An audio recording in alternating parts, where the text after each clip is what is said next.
अस्सलाम वालेकुम। हज 2025 पे जाने वाले सभी आज़मीन हज के लिए एक बहुत important health related advisory Saudi Arabia की मिनिस्ट्री ऑफ हेल्थ की तरफ से आई है।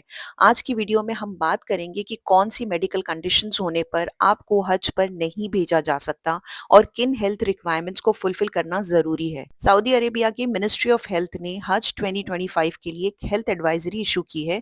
इसमें क्लियरली मेंशन किया गया है कि जो भी पिलग्रिम्स, जो भी हाजी हज के लिए जा रहे हैं, उन्हें ऐसा कोई इलनेस नहीं होना चाहिए जो उनकी सेफ्टी या हज के रिचुअल्स को अफेक्ट करे।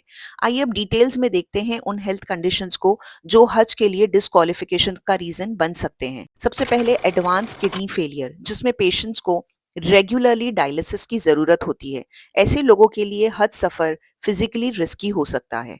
उसके बाद एडवांस हार्ट फेलियर, जिसमें पेशेंट को ज़्यादा मूवमेंट करते वक्त या हल्की सी फिजिकल एक्टिविटी पर भी सिम्टम्स दिखते हो, उन्हें हज के डिमांडिंग रिचुअल्स कंप्लीट करना मुश्किल हो सकता है।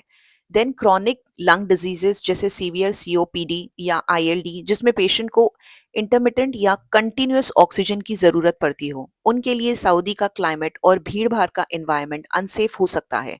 सीवियर न्यूरोलॉजिकल और साइकियाट्रिक डिसऑर्डर जैसे ऐसे मेंटल इलनेस पेशेंट्स जिनमें सोचने समझने की सलाहियत सीरियसली अफेक्टेड हो सकती हो, या जिसके साथ उन्हें सीवियर फिजिकल डिसेबिलिटी भी हो, ऐसी कंडीशन में हज के रिचुअल्स को परफॉर्म करना मुश्किल हो जाता है।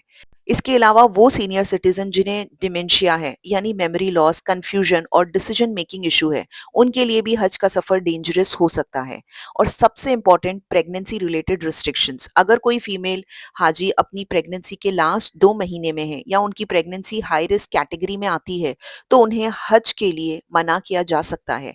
हाई टेम्परेचर्स, भीड़ और ज्यादा फिजिकल एक्सर्शन उनके लिए हेल्थ कॉम्प्लिकेशंस क्रिएट कर सकता है। इसके अलावा एक्टिव इन्फेक्शियस डिजीजेस जैसे टीबी, जो दूसरों को लग सकता है, आसानी से फैल सकता है, ऐसे पेशेंट्स को हज के लिए मना किया जा रहा है, क्योंकि हज के दौरान एक्सट्रीम क्राउडिंग होता है और ऐसे इन्फेक्शंस दूसरे हाजियों के लिए भी सीरियस डेंजर्स बन सकते हैं। And I will talk about active cancer patients जो कीमियोथेरेपी या ऐसी ट्रीटमेंट्स ले रहे हैं जो उनका इम्यून सिस्टम बहुत वीक कर देती है। उनके लिए हज का फिजिकल स्ट्रेसफुल एनवायरनमेंट और एक्सपोजर टू इन्फेक्शन बहुत रिस्की हो सकता है। ये गाइडलाइंस सऊदी अरेबिया की मिनिस्ट्री ऑफ हेल्थ ने हाजियों की इंडिविजुअल सेफ्टी के साथ साथ पब्लिक हेल्थ प्रोटेक्शन के लिए इशू की है, ताकि किसी भी तरह की मेडिकल इमरजेंसी को पहले से ही अवॉइड किया जा सके।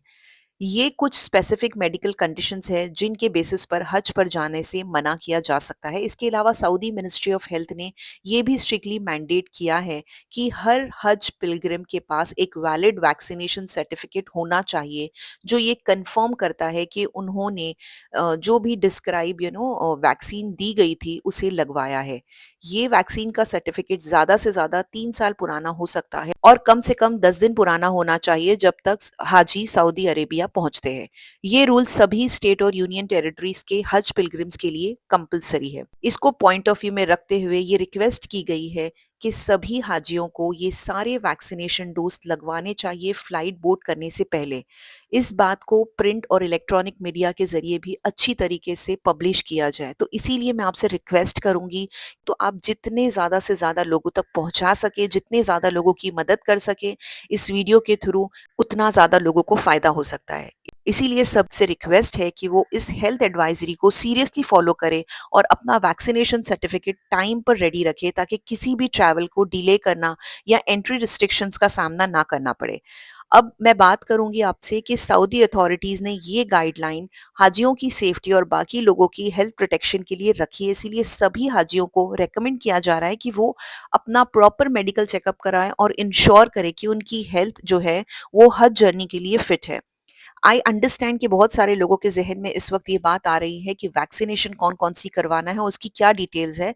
तो इंशाल्लाह अब इसके बाद जो वीडियो आएगा मैं उसमें वैक्सीनेशन की सारी डिटेल्स कवर करूँगी कि आपको कौन-कौन सी वैक्सीनेशन लगवानी है, इन रिस्पेक्ट ऑफ कि आप कौन-सी कंट्री से ट्रैवल कर रहे हो। जैसे आप अगर इंडिया से ट्रैवल कर रहे हो, पाकिस्तान से ट्रैवल कर रहे हो, बांग्लादेश, तो सऊदी की क्या गाइडलाइंस है, किस कंट्री के लोगों को कौन-सी वैक्सीनेशन लगाना है, इस पे पूरा डिटेल वीडियो नेक्स्ट रिलीज़ होने वाला है।